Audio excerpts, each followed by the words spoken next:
A very good evening to everyone. Thanks for coming. Uh, yeah, for a lot of people, I think it's quite a distance to commute. Glad that y'all are here. Um, while we're going to talk about the some of the studying that we have been doing around Ashwath Kattes, um, I also see this as an opportunity to hopefully at the end have a bit of discussion because it's a face-to-face in-person event. It would be absolutely lovely to have some discussion to know what everybody's been thinking about Ashwath Kattes. And I also know that there are a couple of people from who I worked with during Neralu who are here, the Bangalore Tree Festival. So it would be lovely to have some discussion. So we'll get started. We like I mentioned Neralu. This work really started in the interest actually started in 2014 when at a volunteer meet at for Neralu, I heard about the word for the first time. So I'm not originally from Bangalore, so it was something new for me. While we had seen roadside shrines, while we had seen uh, tree worship in cities elsewhere, what I saw here in Bangalore when we moved here in 2007 was that it was not just tree worship that was happening at the Ashwath Katte, but these seem to be growing into community spaces. And that was what was interesting to me, coming from an urban design background, that these were small public spaces almost in every neighborhood. Some neighborhoods had more of them, some had less of them. For I mean, this is just for anybody who's not familiar about the where the term originates. The peepul tree is, it's called Ashwata in Sanskrit literature. It's also the Bo or Bodhi tree in Buddhist context, and it's the platform around it that is called the Katte. Um, Now, why a study of the Katte? Like I said, there was this awareness suddenly that people seem to continue to worship trees here. But as they do this, they are generating neighborhood community spaces. But more importantly, they were able to sustain these spaces. Now, of course, the sustaining of the space actually comes from the peepul tree having a religious significance. However, even then, right then when we first started to look at these Ashwath Kattes, we started to wonder that if the religious significance of the tree could protect this one species, what could it do for other trees as well? So, was there something that we could learn from it? And probing a little bit deeper into this, we found this in the Puranas that people people had grown up believing that if they planted a tree, good would come to them. If they cut a tree, then harm would come to them. This was sort of embedded in everybody's minds. And at that point, we also then realized that there was this really very important connect between religion and ecology. Um, our own interest was in public spaces, and we started to look at this intersection of religion, ecology, and public space. Uh, we, of course, as you can see here, that when the flyovers came up, when infrastructure development was happening rapidly, what was on the minds of the administrators? There was this global standard that they were wanting to meet up. As you know, so as Janki Nair, the historian, says very well in her paper, one of her papers, she says that Singapore is not Bangalore's destiny. So I think that somewhere we need to sort of look at what's happening on the ground. And when we look at what's happening on the ground, at least in the context of the Ashwath Kattes, we find that while on one hand the administrators are focusing their attention and their resources on infrastructure development, on the ground what seems to be happening is that people are creating these places of memory and cultural value. Now, going back a little bit, where did the Ashwath Kattes start sort of, when did they proliferate? So in 1898, when the plague happened, uh, Baswangudi layout was proposed. And particularly in and around Baswangudi, a lot of Mariamma shrines started to come up. Mariamma was the plague goddess, the goddess who protected from people from natural calamities. And people started to create these, set up these shrines and the Ashwath Kattes next to them. Even then, while they were, places where people came to pray, but they were also places where people came to be together. In our own sort of search for Kattes and a better understanding, we started to sort of visit different neighborhoods, found that there were Ashwath Kattes everywhere. So, for example, this one is in Sampangi Ramnagar. If some of you know Siddhappa Mess, this one is right outside Siddhappa Mess. Then this one is just outside the Alsur metro station. Again, these things are now the metro line is actually cutting and dividing the Alsur neighborhood into two halves in a very sort of strange sort of way. This Ashwath Katte that you see here is on Banerghatta Road, and it's right next to a bus stop. This one is at Kuri Maidan. The photograph's been taken from standing on the katte, but what you see beyond there is another katte. So there's a sort of set of three kattes in one sort of space, and each of the kattes has different functions. So the one that we are looking at is a completely social space. One where we were standing and taking the picture, that was the sacred space. The Maidan, as you can see, we have shot this during Bakri. So the Maidan has its own purpose, used for periodic events through the year. There is a lot of interdependency between these different, let's say, everyday practices of people. So the lab, the lab that we set up, Everyday City Lab that we set up 4 years ago, we decided that we would focus on the everyday practices of people, the social, the cultural, the economic, the religious, and the political practices. And here you find that these are spaces where there is a lot of different practices that seem to happen at different times of the day, at different times of the year. As we started to look at more and more kattes, we also started this 100 katte mapping project. It also sort of came about, it became possible because in 2018, we got a 1-year grant from Azim Premji University to do further research on Ashwath Kattes.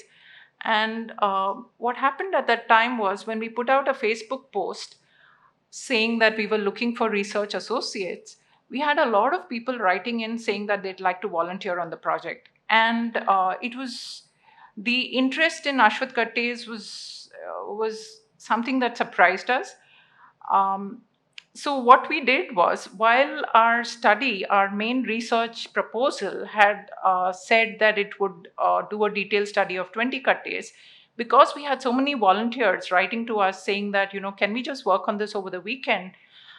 We started this parallel project where we would send out a template a one-page template to anybody who wrote to us. Of course, we would, have to follow it up with a lot of conversations on the phone, saying, what are you seeing? Which are the kattes that are in your neighborhood? How do they differ from each other? In many ways, it was, quite a learning experience because we had just started our project. It's not like we knew that much. There was a lot to know, and all of these different people writing from far off localities in Bangalore really helped. But we would send out these one-page templates, and we never met some of the volunteers. They would just sort of fill these templates out. There was a space for a photograph, and we said, you need to do a 250-word description, but you also need to add the Google map link. So today we have this, which allows, so we have now also brought out a very simple book which has the QR codes to about 50 locations. Just to sort of go over what is a typical katte. So this is a plan of the one which we just looked at Siddhappa Mess. You see that there is, now this one is a very, very informal space. So sometimes you see Ashwath Kattes within a temple enclosure. That's more of a formal space where, there is a temple priest, or there might be, temple trustees who are looking after both the temple and the Ashwath Katte. But in this particular one, it's a little bit informal. The local residents have definitely, played a role in keeping it alive. There is, of course, a temple next to it, but it's a slightly sort of looser spatial arrangement, as we say in our language.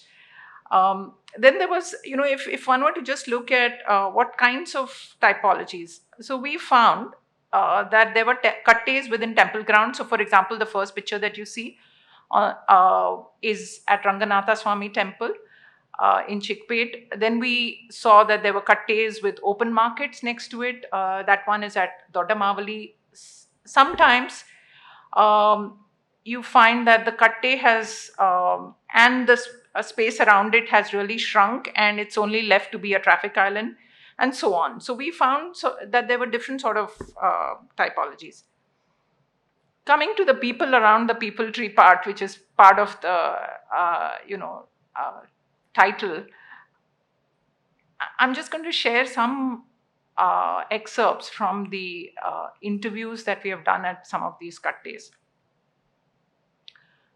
So, for example, people would describe to us in great detail. I'll just stop for a pause for a bit so that you can read this.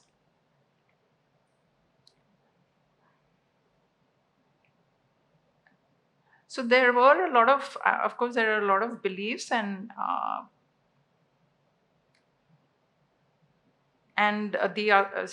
another devotee talking about how they come here during Ram Navami, and also there is a lot of food, so a lot of I would say a lot of giving that happens.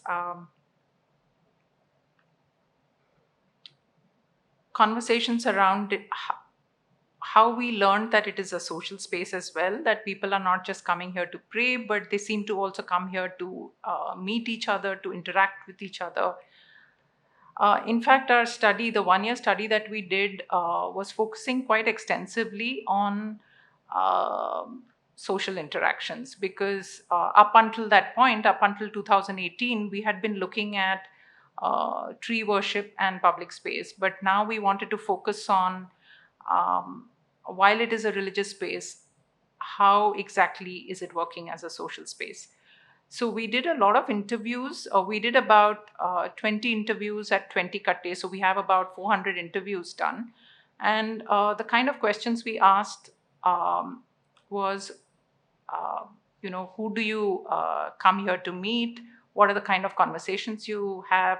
Are these business related? Are these, are these about family matters? Of course, for the informal vendors who come here, it's more about conducting business.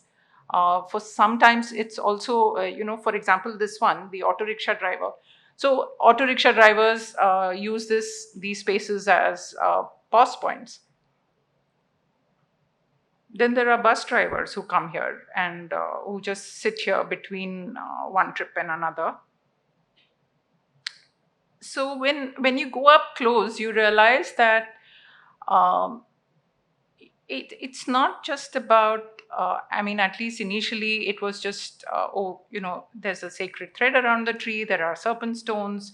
This is definitely, a religious spot, but it's much, much more than that. So there are a lot of networks which are embedded so deeply in the neighborhood.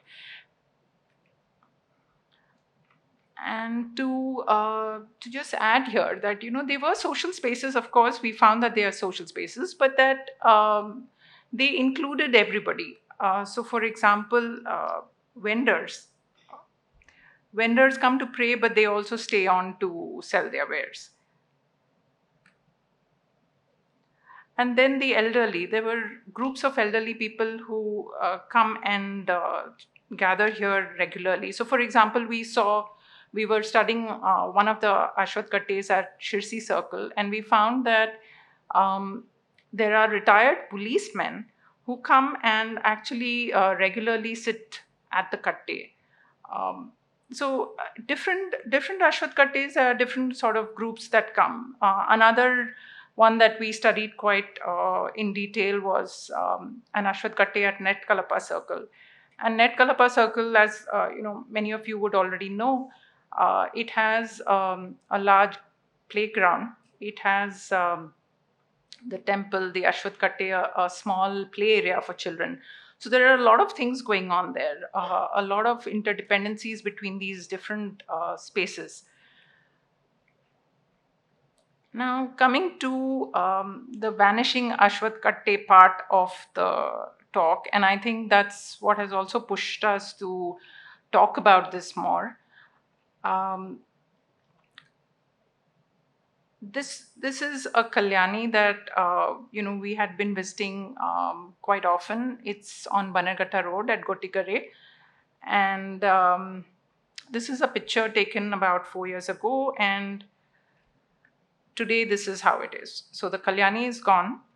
The tree, of course, stays. But there's been metro construction, so this has they thought that because there's been no water in the Kalyani for the last 6 years, it's okay to cover it up. It's played its role. This is also an Ashwath Katte on Bannerghatta Road. It is just outside the Meenakshi temple and opposite Meenakshi Mall, for those of you who know Meenakshi Mall. So this is how it looked, very well kept before the metro construction started. Today, this is what you see. So this is, of course, when we started researching and sort of trying to study Ashwath Kattes in 2014, it was we hadn't really imagined that Ashwath Kattes were going to get sort of disappear so rapidly. So I think it's important for us to ourselves in whatever roles we play, whether we are urban designers, planners, or citizens in different professions and different disciplines. I think it's important for us to ask, why is this happening? Why is it that the city is growing with such a heavy focus on being car centric and not people centric? I think if we ask that question to ourselves, ask this question to the people who are administrating our cities, I think a little bit of dialogue is a good idea. Now, just some thoughts on, because we had this urban design background, we were also reading parallelly what was happening in other parts of the world, and what were the planning processes, what were the formal planning processes, and trying to plug in some of what we were seeing into what we were reading. Now, one of the things that this brought out was that there was a territorialization that, or the marking of territory that was happening by local residents. And on the other hand, there was a deterritorialization, or in other words, an encroachment that was happening due to this uh, building of flyovers and underpasses and metro construction. So, put very simply, how does a community territorialize? First, a people tree is planted, then the sacred thread comes to be tied, serpent stones, and so on. While it seems like public space is being encroached upon, what we think is that there's something very good happening there, in the sense that gradually there is a human activity node. What again, this is a term that we are using, which is from literature, from urban design literature. Human activity nodes can be school playgrounds, they can be neighborhood parks, they can be a human activity node, even a bus stop can be a human activity node. So there is that element. So we are not saying that, yes, it is okay for roadside shrines to come up. We are not saying that it is okay for temples or temple authorities or local leaders, political leaders, to take away a public land, but there is definitely something good in there as well. And we thought it's good to take some of this, so that for future planning we are able to take these elements and plug them into both design options as well as policy. Just to look at closely at one shrine, which we have frequented a lot because it's one of the very well maintained shrines that we have seen. This is at Dodda, which is close to Lalbagh. So if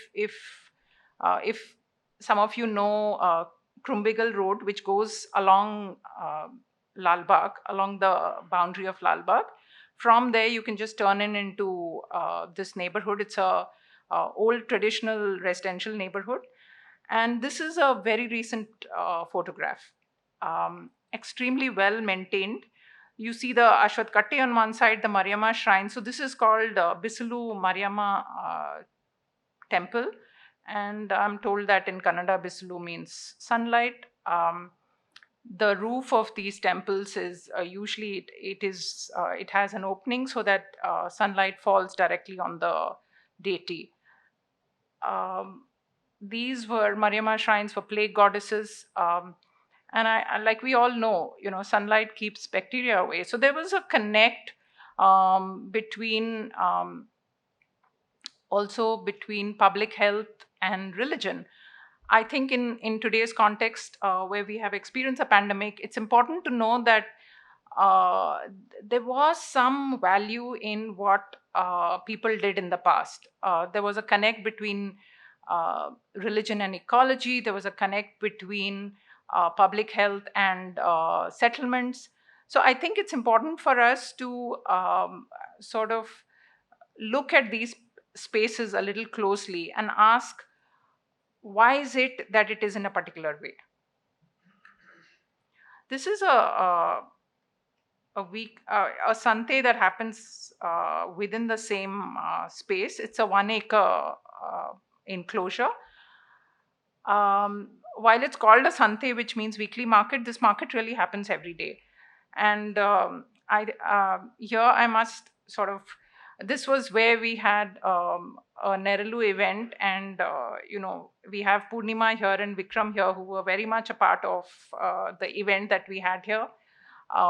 So we had a half day event, and the the temple trustees were very, very cooperative. We had been sort of meeting them over a month,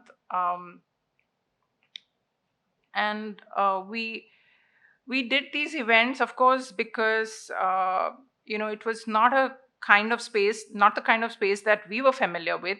While the local residents, of course, had been coming here every day, so it was just new to us, and we were sort of trying to make sense of it.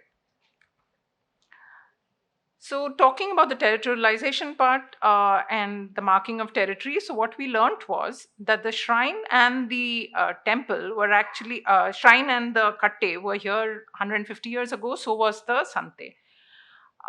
Gradually, the Utsav Gudi, which is from where the deity is actually taken out during once in 3 years when the Ur Haba happens. That came up, the Utsav Gudi came up 25 years ago. Then today there's also a marriage hall. The open space in front that you see in blue, that's used for parking when events happen there. Maintained extremely well by the temple trustees. Now, what's very interesting here is uh, the local corporator is the president of the temple trust, and he's somebody who is uh, also been a resident of the neighborhood for all these years. And the people, the others who are temple trustees, are elders who have sort of seen him grow up. So there's a very nice sort of, I would say, a very nice relation that they have. And the katte has, and the shrine has sort of stayed protected and in extremely good condition. This mode of community governance that you see here, where they don't really seem to need anything from outside, and they're doing extremely well because the market is kept extremely clean. There are, in fact, two markets that happen. There's a market that starts in the morning at 6:30, ends at 11:30, which is the fruit and vegetable market. And then at 2 in the afternoon, there's another market that ends at 4, where clothes are sold. Now, interestingly, the morning market, the vendors who come here are Hindus, and the afternoon market, the vendors are all Muslim vendors. It's an interesting place to visit and to sort of learn from how it all works.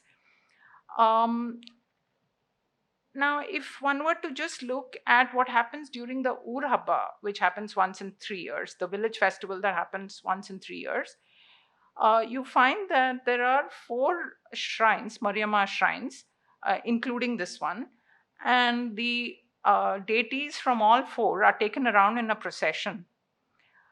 Now, the procession actually moves on a path which used to be the boundary of the village.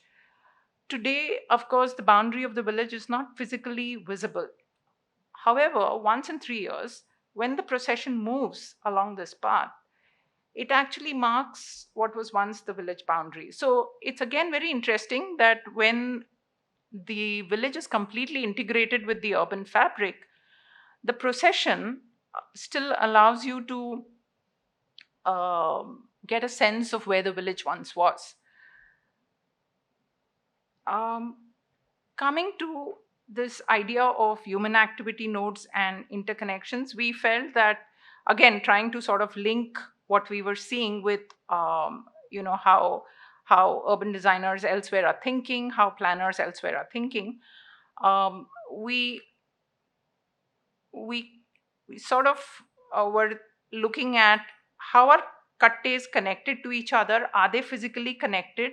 Are they connected to other human activity nodes such as playgrounds and neighborhood parks? We found that while physically, I mean, there are of course linkages. I mean, there is a short stretch of street that connects you to another katte. More importantly, there were social connections in the sense that sometimes trustees from one Ashwath Katte are also trustees at another Ashwath Katte. People from one Katte know people at the other Katte. So there is that social layer, as we thought we'd call it. Um, that's sort of one kind of thing that was happening. The other thing is that people tree becoming the anchor for not just prayer but for conversations. Now, the social interactions that seem to happen, um, obviously they are helping build collective memory. They are helping people are coming here sometimes day after day, sometimes during festivals. So there is this coming together, either during a once a week ritual, or during a periodic festival, and there is this association with the space and with the other people whom you've performed rituals with, that's helping you build this collective memory. And we believe that um, these kattes are important for us to study and to learn from, because elements like these within our urban fabric are going to help us sort of sustain these cultural values and social interaction spaces. Because if a community space has more collective memory, there's a lesser chance that the government can encroach upon a space like that. Very quickly to sort of, uh, we haven't really put in too much here, although we do have some work, but I've not included how religion and just these are some learnings from it. How religion and ecology intersect was our lesson number one. Our lesson number two, very important, the shade of the tree. Um, it's the shade of the tree that's bringing the vendors here. It's the shade of the tree that's making people sit here longer. And the third learning is that these are inclusive spaces. We very quick sketch to show what one could do with old neighborhoods. So, for example, in Gandhi Bazaar, on Gandhi Bazaar main road, if one were to do a pedestrianization plan, uh, could one, for example, take inspiration from the idea of the Ashwath Katte, uh, removing the religious aspect, just taking the idea of the platform? How would one reorganize the spaces so that the vendors can stay, or at least some of them can stay? And also, there are little pockets where people can actually uh, have conversations. And then in the new neighborhoods, for example, again taking inspiration from this idea of the Ashwath Katte, how do we create spaces that are spaces for sitting, but also in a way playful, that allow vendors, but there is a distinction between where the vendor sits and where you sit if you're, so right now everything is sort of overlapping, and there are no segregated or designated spaces. But how do we, a little bit of design thought there, and we think that these spaces can be even better than what they are. Not just in the old neighborhoods, not just where there is a people tree, but where there is any kind of tree. So, for example, the previous plan that we looked at, uh, there are a lot of rain trees here, very old rain trees. None of these are people trees, but the idea that all our trees need protection. So, how do we do that? This was a book that came out, a very, very simple book that came out in 2019 November. Like I said, we had a simple listing based on the templates that had come to us, and there was a location link to each of these. So there are 20 with pictures and description, and then there are 50 that are listed with the QR codes. If so Today you can actually download a soft copy of the book. So if you go to our website and go into our work, into the research section, you can download a copy of the book there. And we had also at that time made a film. It's a 5-minute film. You can also watch that. um, Going forward, we have now got this plotted on Google Maps, and we are actually inviting anybody who's interested to write about their cut date. We are inviting them to uh, share any stories, photographs, descriptions about their cut date. So that's something that will be ongoing, because we've got about 70 cut days map, but there are a lot more. While we are saying that they are vanishing, they are not quite vanishing. They are very much there. And I think if we become aware of the value of these Ashwath Kattes, then I think fewer of them will vanish.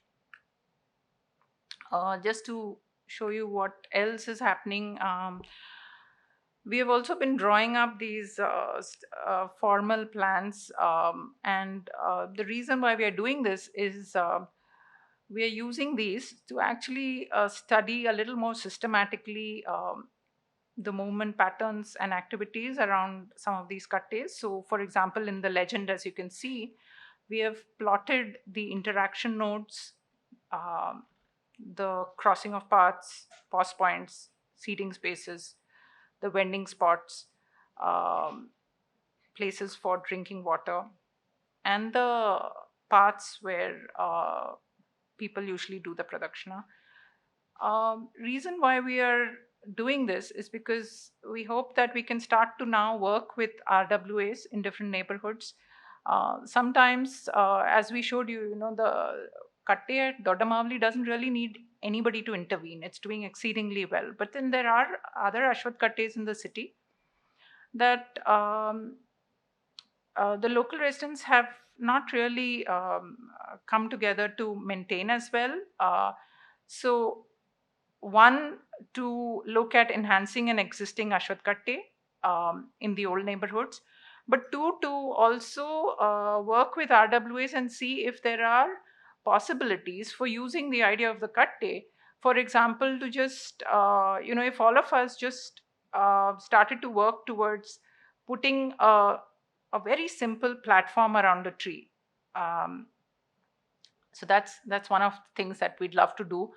Just start off a campaign saying that whoever is interested, if you can put together enough money to put a platform around a tree, that, of course, taking enough care that it's not too close to the tree. But what you would be doing then is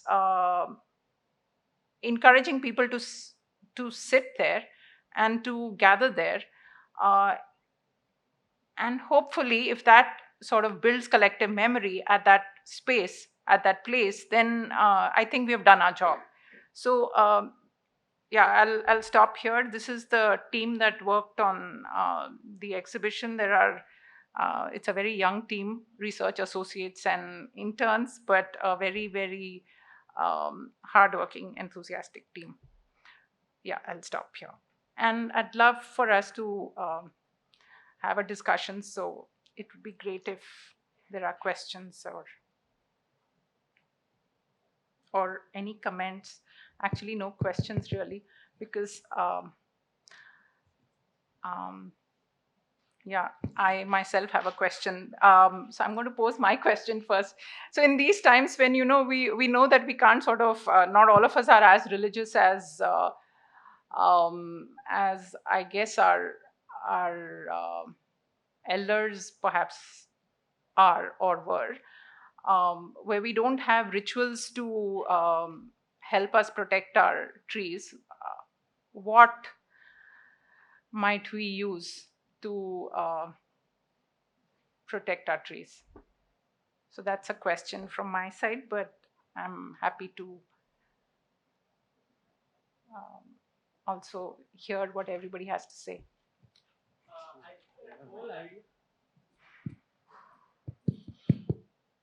Hello. Yeah. So the whole idea of actually what you said about building a platform around a tree itself starts generating activities is what I feel, because if you see these the concept of Darshani in Bangalore or a fast food joint, so it would usually be in front of a tree, and them putting small platforms around it itself would again generate conversations because people end up sitting there waiting for the food or eating.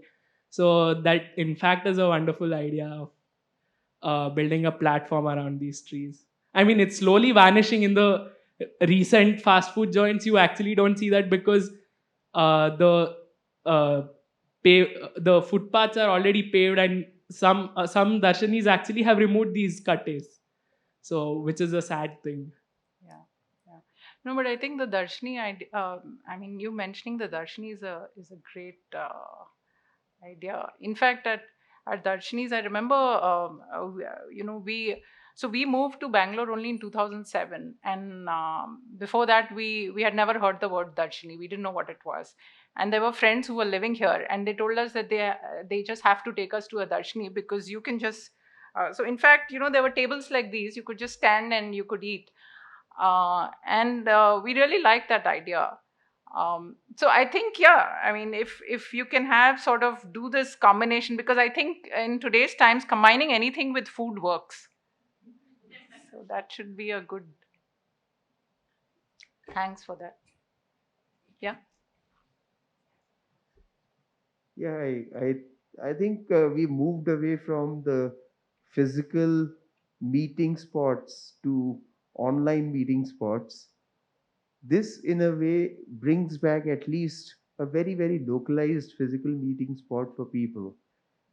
And if that concept can be in some way hammered home in minds of people, because what we are missing out on actually is the relationships which are physical, which are one on one, personal, face to face, etc.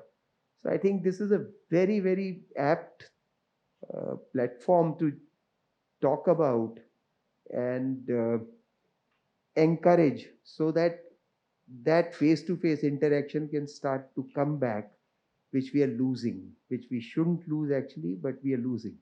And Darshini is a great idea. I'm right now living in HSR, and that is a very, very newfangled kind of a colony. It's got parks, but it doesn't have any such space where you can today sit down and perhaps have a pani puri or whatever else. I'm saying there is no such spot that at least I have been able to locate in that colony.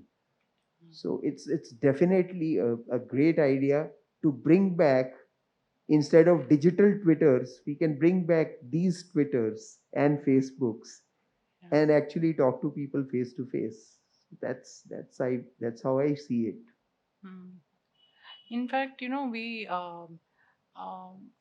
just before the pandemic started, we had gone out again and started to interview. We thought, we have been doing this study on networks and social interactions, but let's just focus for a little while on how women use Ashwath Kattes. So we started to interview women at the Kattes. It was specifically focused at that group. And we started to see that uh, while the older women, of course, were coming to pray and they were coming to meet each other, there were also younger people there. So we were very happy. We thought, like you said, that it's all going digital now. So we thought that maybe young people are also coming here. But then we found, as we watched them more and more, we found that some of the younger people, these were like young teenage girls, who were just sitting there with their phones, looking into their phones, just very happy to have a space away from home where they could just be by themselves and not have anybody ask them to do run errands, I assume. Sometimes they were just meeting spots to, like a rendezvous thing before they sort of went and met elsewhere. So there was people were coming there of the younger age group, but they weren't exactly using it. So I guess, as you're saying, it's going digital, but maybe if we did something to the katte, just a little bit, some little design intervention, maybe the younger people will also feel like staying. In fact, I saw something in, where was it? It was in Warsaw. What they have done is they have in Warsaw. What they have done is they have put in pedestrian plazas. They've created a few benches where once you sit, you can just tap on a particular spot in the bench and it plays Chopin music. So it's just, even if you're alone and feeling lonely, at least you can sit on that bench and listen to music for a while. So I'm saying those are the kind of things where digital has been integrated to actually bring some kind of physical thing for people. So maybe such ideas Yeah, one could do. could work out. Yeah. So, sorry, I mean, somebody had their hand up, but yeah. So I moved from another city which is a lot of these kattes, and like they call it katta over there. Bombay has a lot of these kattas. They call it katta in Marathi. So that's where it is. And they have reinvented those spaces like really well. It was never a religious spot to speak of. It was always more of a cultural space, less of a religious space as here it is. But they have reinvented it in a very wonderful way where it's not just the seniors who are enjoying those spaces anymore, and more of the younger crowd is coming. I mean, just as an example, I would say, just two examples, very simple. They decorate the entire katta with lovely lights in for all the 15 days of Deepavali, starting from like the Trayodasi, just the day before that, and up till like that Dev Deepavali, what they call. So Yeah. lovely lights. Every time the decorations change, it becomes like a topic of talk. Oh, did you see the lights this time? And people come there just to be under those lights, because it's a very surreal experience of sorts too. And it's lit day and night, the entire night the lights are there. It's a safe space for people to be just there out and interacting, or just a place to hang out. Another thing which they've done very well is like create small selfie points around that place. Like in monsoons, you can see like a whole load of umbrellas hanging upside down from the trees. And they've actually portrayed this as a selfie point. I mean, how that catches up. Like that's something like anybody and everybody would love to come. Oh, did you go to the selfie point this season? So they keep changing the themes according to the festivals, and they make that space. And I think this is I've just recently moved into Bangalore, and I was curious to listen about something like this. But yeah, this is, having themed festivals, or somebody could take that initiative, or smaller organizations were around that would be like a great space to begin to preserve these places, and actually what you called as those interactive spaces for people. So, which Thanks. localities in Bombay are you referring to?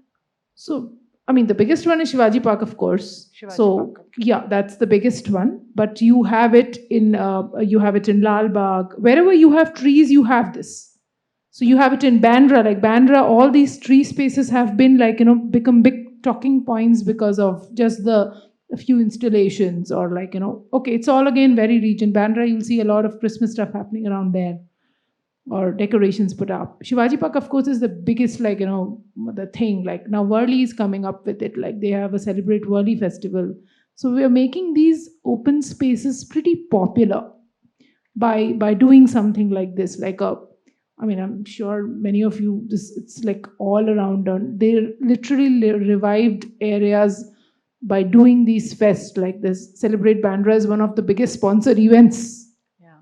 Kala Ghoda started as nothing, just an artisan bazaar which happened once a year, and now it's like getting all the corporate funding from God knows who. So yeah, so it all started as small public movement to create spaces for people to, and in a space like Bombay where there's absolutely no space at all. I mean, at least here I'm seeing some space somewhere, but in such a claustrophobic city, to create these kind of small things around, even just a tree for that matter, is like actually building space for people to like continue working on for the rest of the year. And yeah, I don't want to just hog the mic all the time, but yeah, this idea of RW, what you said, and there's a similar concept of advanced locality management there as well, which would, I don't know, maybe we can have an offline conversation on that. Yeah, sure. No, this was good to know. Thank you.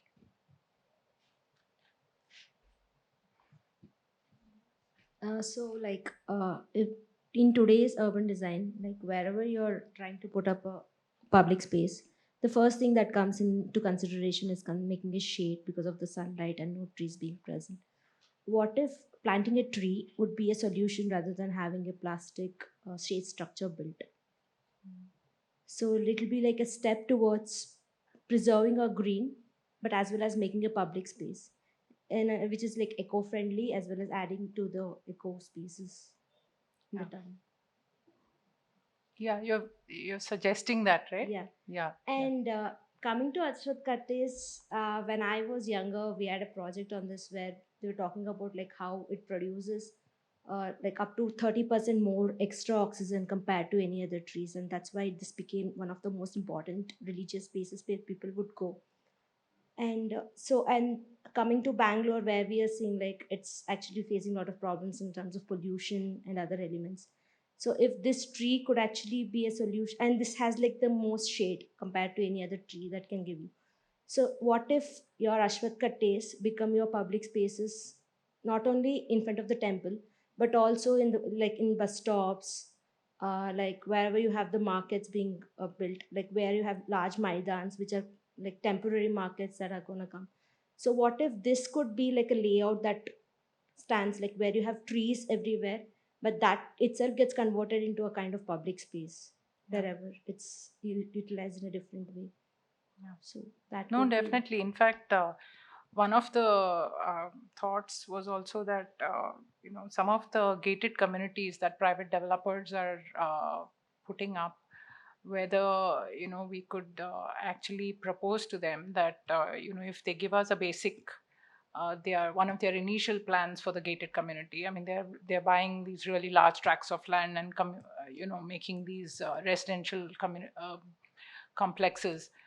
um, we could probably position, as you said, Ashwath Katte as public space, position these at various places strategically, and it would be a great way to test the idea, because there'd be a little more control. I think, in a way, it would be a controlled environment, not exactly public space, but it would be, I think, a good way for us to start. That could be a possibility. Yeah. Yeah, in the recent Brigade Pod project, they had actually given this katte, they had actually planted few trees, and they had built like stones with games all around it. So that kind of brought in a public space feel to the brigade, some, I don't know the name of it, Yeah. brigade layout. So maybe we could actually exemplify it and do things. Yeah, absolutely. Thank you.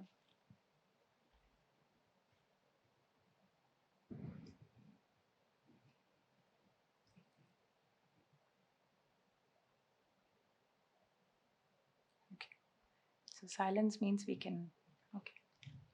I thought it.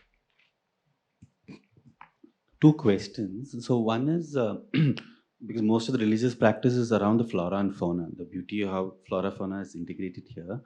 One is the deities. It started with Mariamma, but now with your research, have you found that there are different deities that are getting incorporated in the Katte? That's one. Second is, as because the pandemic led to the Katte evolution, now with the current pandemic, have the people coming back to the Katte is also increased? Is a question. I mean, have you... Vikram, the first question, we haven't really been looking out for whether there are other deities coming in. So I wouldn't really know whether that's happening. The second one, we are actually currently starting to look at whether people are coming back. In fact, two of my interns are here. They have been going around to look at how the pandemic has affected these spaces. What we are finding is that people are coming back. Um, in fact, it's easier for people to come back, I think, to Ashwath Kattes than to other spaces, because they are totally in the open. We have actually been parallelly doing. We have been generally interested in studying the effect of the pandemic on public spaces. So, we have also been doing a set of interviews with some residents in Ahmedabad, because one of our team is in Ahmedabad, trying to interview people and ask, how has the pandemic changed when they step out, where they step out. We are finding that people are going out. Of course, about 4 months ago, they were very strict about having their masks on. In fact, now they are even less strict. But one of the things that we found here is that a lot of people have gone out of business, right? Because the pandemic period has been difficult for a lot of people. So, for example, some auto rickshaw drivers have gone out of business, or during that period they did not have enough income. So these now the spaces around some of the Ashwath Kattes, especially the ones which are more in the peri-urban areas, they are getting more utilized for parking auto rickshaws that are now not being used anymore. People who were running these auto rickshaws are hanging out. So there's a slight change in the kind of people who are hanging out there. But I guess people who were regular devotees are going back already. So that has not. So it's now back almost to normal. But I Because guess because it's an open environment, it's easier. because I'm assuming a lot of communities, the solution to questions of the pandemic would be going back to spiritual spaces for them. And this is one of the spaces which absorbs people in a certain way. Yeah, that could also be another. Yeah, absolutely. That could also be another reason. I remember reading this paper. I think it was by Tulsi Srinivas. She talks about the temples in Bangalore, and she says that one would assume that in a um, IT city like Bangalore that there aren't people who are as religious as other places, smaller places. But her study found that because people are going through a lot of hardships, because a lot of people have some people have made a rapid rise and some people haven't. The levels of the need for ritual in their lives. I wouldn't say I mean it's very difficult to say whether it's spiritual engagement or simply ritualistic uh,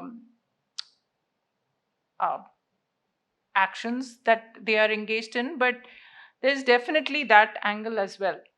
Yeah. Yeah. Oh, that's Gitanjali. Okay.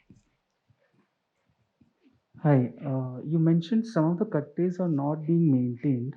So I just want to understand, are these or all are these kattes connected with a temple, or are they like disconnected from it? Like, are they standalone kattes somewhere, and thus they are not being maintained? And the follow up would be that, do you think it could be that, like, my sense is that generally I feel like a lot of, like, a society does not like this idea of people hanging around at a place just like that unless they have certain business.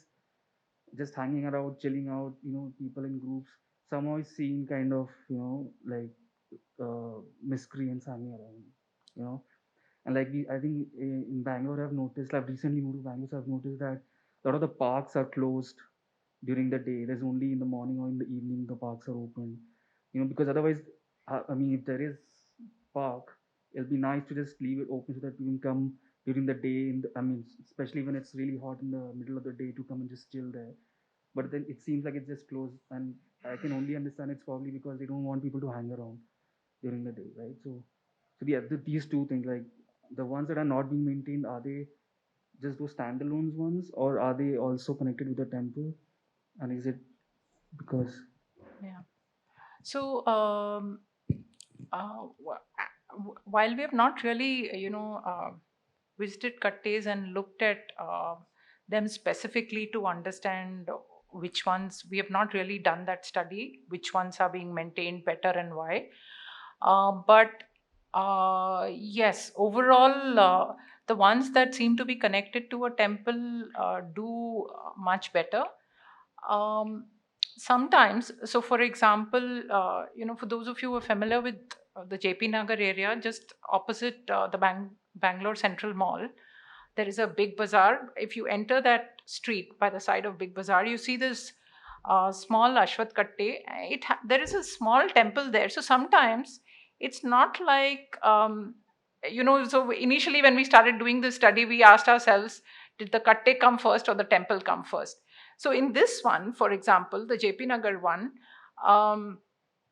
the layout was made, and the trustees told us that they there was this triangular piece of land, vacant land, which was available after the layouts were done, and they did both simultaneously. They put up a small shrine and an Ashwath Katte and planted a peepul tree. So the Ashwath Katte and shrine exist.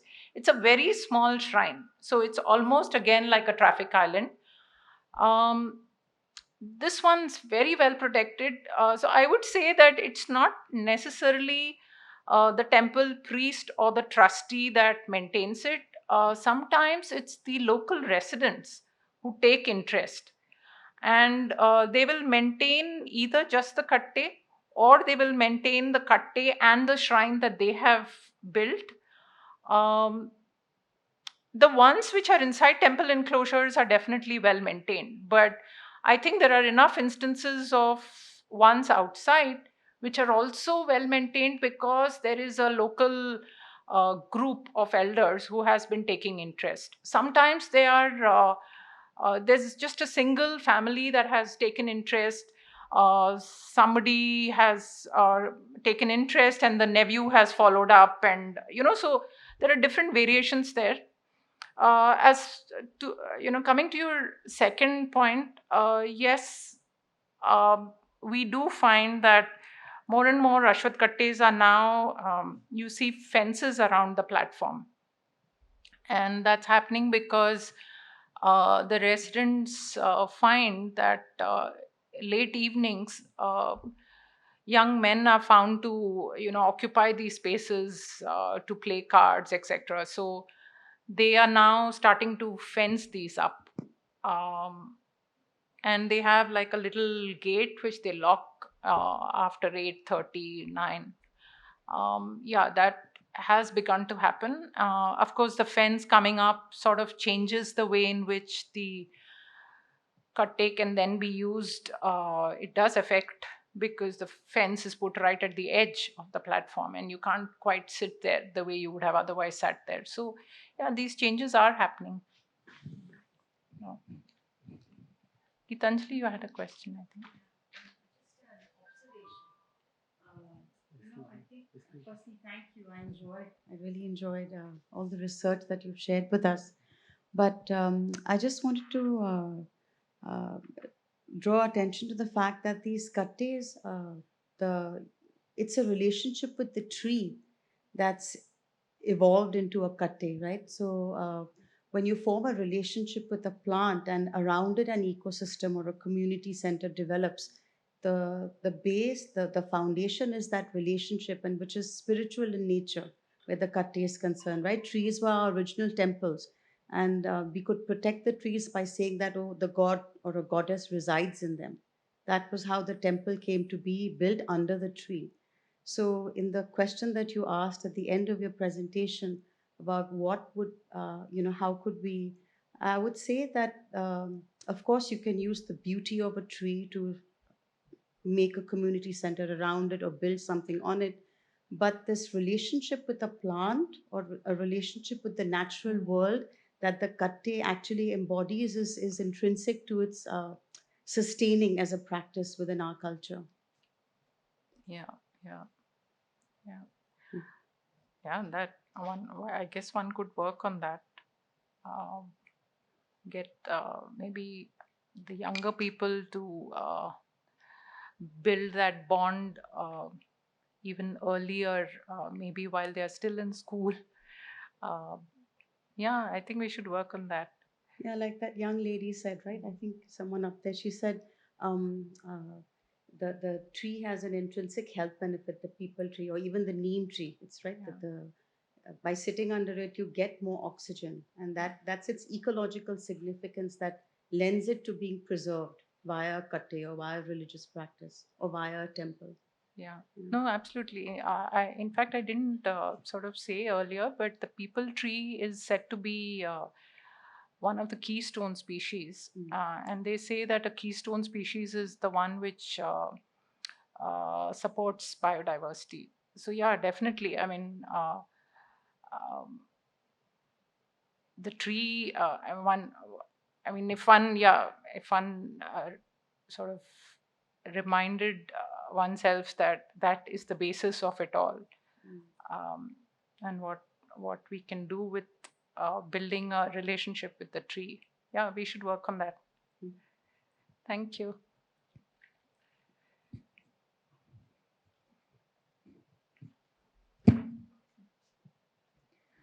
So while looking at urban interventions in today's to address the today's needs, I think it's very important to study the past, that especially the Ashwath Kattes, which acts like an archival of the collective memory, like you were just suggesting. And I feel these are Ashwath Kattes, as they're formed organically formed by the people, I think they are in the spot where one reason is for the religious reasons of the people living around. And also, I think what is very interesting to see in the presentation was how these street vendors make a place here to sell their things. And that somehow is very interesting to see the ownership of these people in connection to the tree. So, moving forward, also answering your question, is it possible to look these kattes as hub of something to promote the informal economic activities, also to study how much of the informal economy is generated around these trees? Would it be one of the aspects to look at as something that I was just wondering? Yeah, yeah, we can think about. In fact, yeah, say taking the Sante idea from Dr. Mabli, that sometimes you hear about these farmer markets abroad, right? So how can you have, let's say, once a week markets?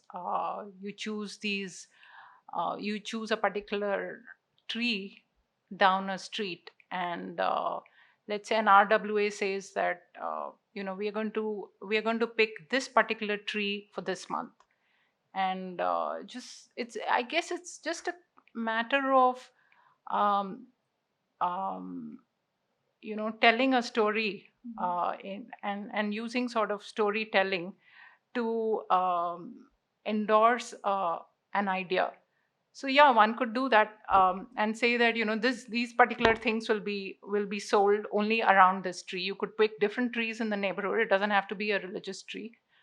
In fact, I think it would be lovely to combine all the ideas, and use this idea of that once a month vending spot around a tree.